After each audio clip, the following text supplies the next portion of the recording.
Yes મારા friend નો phone આવ્યો હતો તો એ એમ કહેતી હતી ખરીદી કરવા જવું છે તો તમે પૈસા આપો ને મને. પણ આજ તો મારી પાસે કાંઈ પૈસા નથી. શું કાંઈ વાંધો નહીં, પછી વાત, હું પછી જાય, બીજું હું ભલે આજ જઈ આવતી. સોરી હો. કેમ? હું તાર ફ્રેન્ડ ના ઘરવાળા જેટલો પૈસા વાળો નથી બન્યો.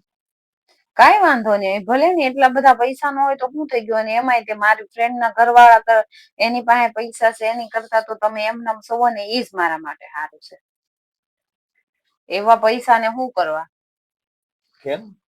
હવે એની પાસે એટલા બધા પૈસા છે, ઈ લોકો પૈસા વાળા છે, પણ એનો ઘરવાળો કોઈ દી એની હારે સાંજે આવીને ટાઈમે હારે આવીને ખાવા ન બેસે, કોઈ દી હારે વાત ન કરે, કોઈ દી કે હારે હરવા ફરવા ન જાય.